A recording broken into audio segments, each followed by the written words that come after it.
Chapter 17. I don't know how I got there or how long it took. I don't know if I took the subway or ran the whole way.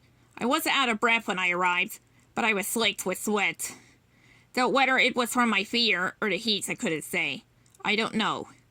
I just know that I was home, and I burst into the dark apartment, and I couldn't hear the silence or the sound of my hard feet hitting the wooden floor. Just my heart pumping my blood through my body, dumping in my ears. I burst into the room. My ghostly grandfather lay, as he always said, flat on his back. The street lamp making him seem so pale, all skin and bones. I made my way around the bed to his side to look at the drawings. They were how I'd left them, scattered about on the floor, as I'd frantically gone through them, seeing the changes, feeling anxious. I got to my knees to gather them up, but as I did, my fear came pulsing back. They were blank. All the pages on the floor were blank. I flipped them over, examined both sides.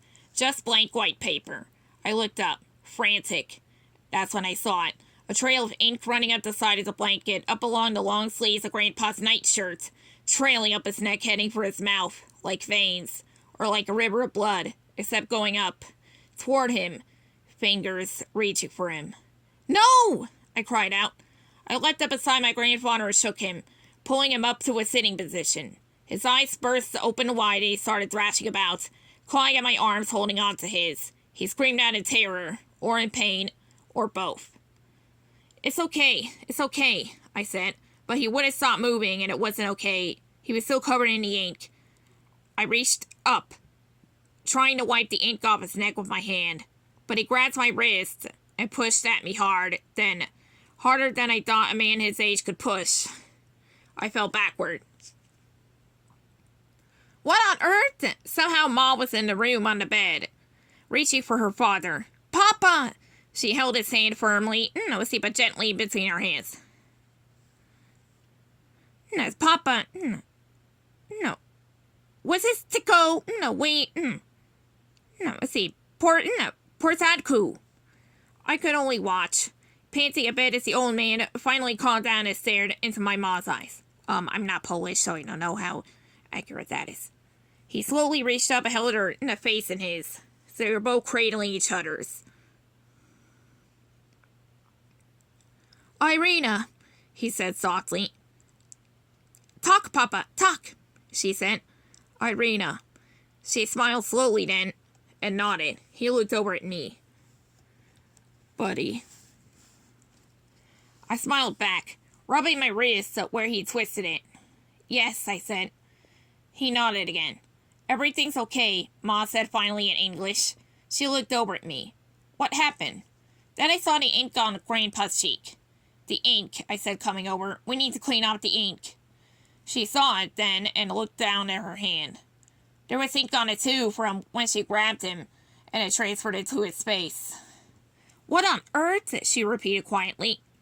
She looked back to Grandpa, and that's when I knew she saw it. The ink running up the sheets, up his hand, his shirt sleeve, his neck. "What is all this, Bunny?" "I'll explain as we clean him off. Let's get this nightshirt off." I motioned to Grandpa to raise his arms. She nodded and explained to him what we were doing. It was a lot easier to communicate with him when you could communicate with him. We peeled off the nightshirt and, sure enough, the ink had snuck in underneath, leaving a fine trail of ink from his neck all the way to his fingers. I picked up his forearm and looked at it, at the glossy, living blackness. I rubbed my thumb and smudged it. That was good.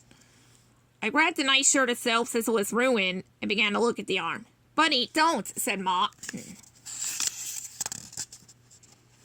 But I didn't listen because it made no sense. We didn't have time. We had to get all the ink off. All of it. There wasn't time to lose. "Get a wet rag, Ma," I said, still wiping. "Bunny, stop!" She held my shoulder. I looked at her in confusion. She looked at me and then at the arm. I stopped. And I looked at his arm too. The ink had been pushed away, but beneath it more ink revealed itself. Numbers. A tattoo. When we learned Pa died, you see, Ma didn't tell me till that night. I didn't know she'd spend all day just living her life doing her work, her chores, taking care of me with that heavy weight on her heart.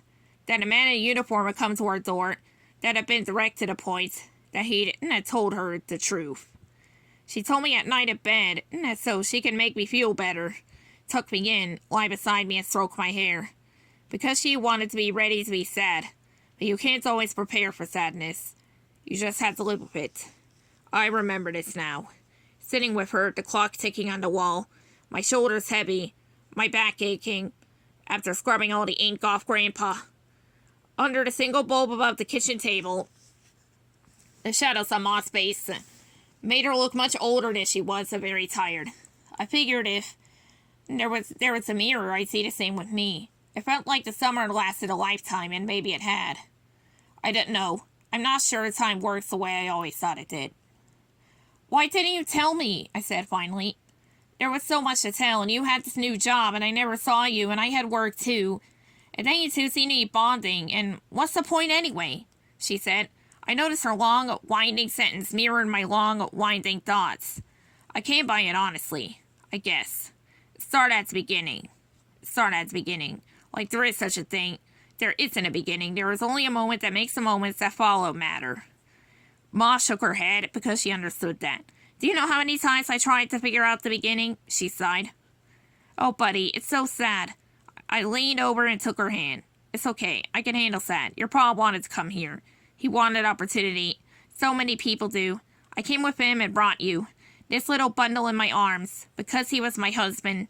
Because he made me believe in the adventure. I wanted your grandfather to come with us, but he had his job.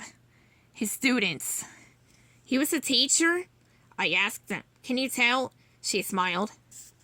Art. She nodded. Then, when things started getting scary over there, I begged him to come. I begged him. He was my only family left, and I thought he needed me as much as I needed him, but he refused. He wouldn't come. He needed to save for his community. He said. Let's see, but he did send us his art collection that he wanted to protect, not himself. She looked angry and sad and still so very tired. I don't understand, because they're worth something? What's so important about these paintings? I looked at the one hanging just below the clock. Its gilt frame, its bright abstract pattern. To him, art is more than just a pretty picture. It's history. It's your soul. No, let's see, I said, remembering now. Yes, the Germans had invaded, and they were taking everything. He wouldn't leave anyone behind, but he didn't want them to get their hands on the work. I was so angry at him at the time, but I understand now. When I hear about, let's see, over there. When I hear about everything that was destroyed. He was right to send his art, but I can never forgive him for not sending himself. Her eyes were misty with tears. I understand that. I took her hand in mine. Then he disappeared and I didn't hear from him again. She looked down at the table, her head bent so low. I was mourning your father. I was taking care of you. I was working to support us, and these paintings haunted me. I was so angry, and I thought he was dead, and I was hurting, so I didn't think to look any deeper. A tear fell onto the stained wooden tabletop, right in the middle of a ring made from a damp glass.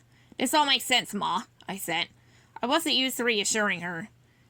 To being the one who comforts. I'd always wanted to, take care of her. But that was about making money and her not having to work as hard. Taking care of her sadness, her fears. That was something I wasn't so prepared for. It was hard. My throat ached. You shouldn't feel bad. I tell myself this, but I do, because I should. She squeezed my hand and looked up at me. When the war ended, your father's brother was looking for family. Because that's what good children do. He learned so much. What they had done, where they had sent people like us. Such horrible things. I am so ashamed. He found Grandpa. A family in a town near the camp where he had been imprisoned was taking care of him. A family, not his family. Not me. She took in a sharp breath and quickly wiped her cheeks. Your uncle helps me bring him here, and you know the rest.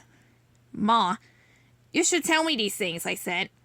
Like you're telling me things about your work? Like you and your grandfather don't have your secret projects? She said, smiling through her tears. That's different, and you know it, I said. I took both her hands in mine. Oh, buddy, I feel so much shame, but you must learn from my mistakes. You have to fight for the people you love. Okay?